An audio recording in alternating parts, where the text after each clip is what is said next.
Okay, now we'll talk about specifically why is it important to invest time in the new Muslim side of things.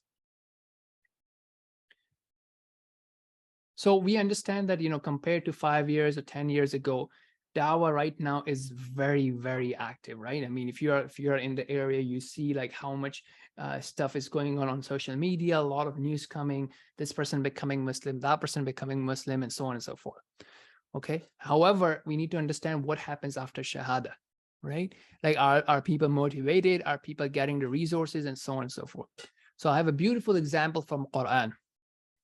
And it's talking about, a general point, which Allah subhanahu wa ta'ala says, وَلَا تَكُونُوا كَالَّتِي نَقَضَتْ غَزْلَهَا مِن بَعْدِ قُوَّةٍ أَنْكَافًا. And be not like her who undoes the thread which she has spun after it has become strong.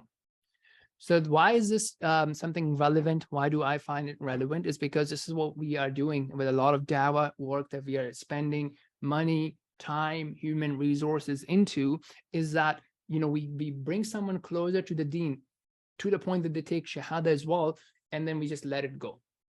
Right now, if we let it go, as we'll discuss later, shaitan is not letting it go. Their own nafs is not letting it go. Like their own, the evil part of their nafs is not letting it go. Okay, so that's something to think about. I'd like to comment here, a very beautiful point. So in general, outcome is impacted by your own self-development and growth for sure. But what I'm still going to emphasize, especially in the work of dawah, is that do not be sad or do not be upset because you're not getting the outcome that you're looking for. Because it is quite possible that you are training, you are learning, you have the best tools, you have practiced the tools, and then you speak to 10 people, right? So every week you speak to 1 people, and it's been like 10 weeks, you've spoken to 10 people, and no one has taken shahada, okay?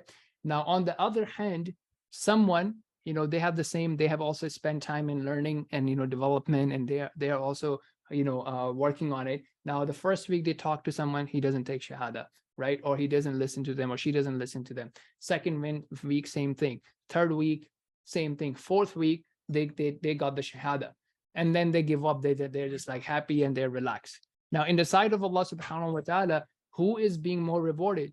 The one who has been consistently working for 10 weeks and not getting shahada, or the one that just like got shahada, just got lucky because Allah subhanahu wa ta'ala brought the right person in their path, and then, they're being lazy, right? So what you can control is, what are you doing? So that's what I would highly suggest, is look at your effort. Am I making the effort? Am I doing the best I can? If you are, then that's a success for me, inshallah. But everybody is different, right? That's just something to think about. Okay, now let's take a look at it from a hadith perspective. When the Messenger of Allah sallallahu alaihi wasallam was sending Mu'adh radiallahu anhu to Yemen, right? This is a very famous hadith, and we focus on the component of tawheed in this scenario. However, we forget, many of the da'is or dawah teams, they forget about the rest of the hadith, right? Once they've taken the shahada, once they've accepted the tawheed, you have to now work on the salah. Because just accepting the tawheed doesn't mean that the person is going to come and start praying tomorrow. So that's another motivation and reminder in this hadith. And then, as I mentioned earlier, is that if you just like back off and you take it easy, the shaitan is not taking it easy. He's going to come after those people and try to distract them, try to deviate them, and so on and so forth. So this is a very famous example. Sometimes we don't see it like that. And this is in Surah 𝗂𝘗 وَتَوَلَّى, okay, in which there's a comparison being made on a companion of the Prophet sallallahu alaihi wasallam, who obviously has accepted Islam. So you can put him in the category of a new Muslim, versus an influential non-Muslim being given dawah to.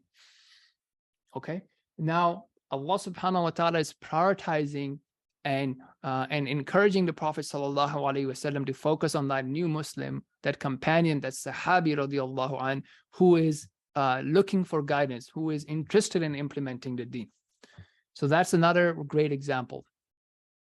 Now, obviously, as a team, as a community, as an ummah, we can have a good balance, that some people or some of your time is going towards non-Muslims and some of your time is going toward new Muslim, or some people are focused on non-Muslims and some people are focused on new Muslim. However, what we typically see happening is right now, at least the way I am from my experience in Allah knows best, is that the community resources are the balance is tilted. It's way more on the new non-Muslims and way relaxed on the new Muslim side of things. So I think it's a really important thing for us to shift that balance. And then lastly, as I was saying earlier about the lifestyle of just being a commentator and just being a consumer on the social media and, a gossip carrier, it's really, really important for us to think about what am I producing and what contribution am I making, right? Obviously, like, our brother Andrew Tate accepted Islam. And again, just imagine how many hours people spend, either cheering, making videos, commenting, sharing their own thoughts.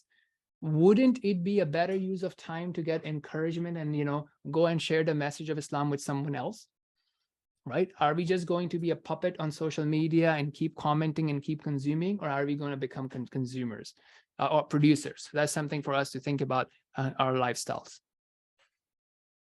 Okay, so this is basically the importance of new Muslim work. I'd like to see which one is something that's attractive to you. Why do you think that you or someone should spend time with new Muslim and not just focus on non-Muslims? And then we'll go about the rest for the da'i and da'i.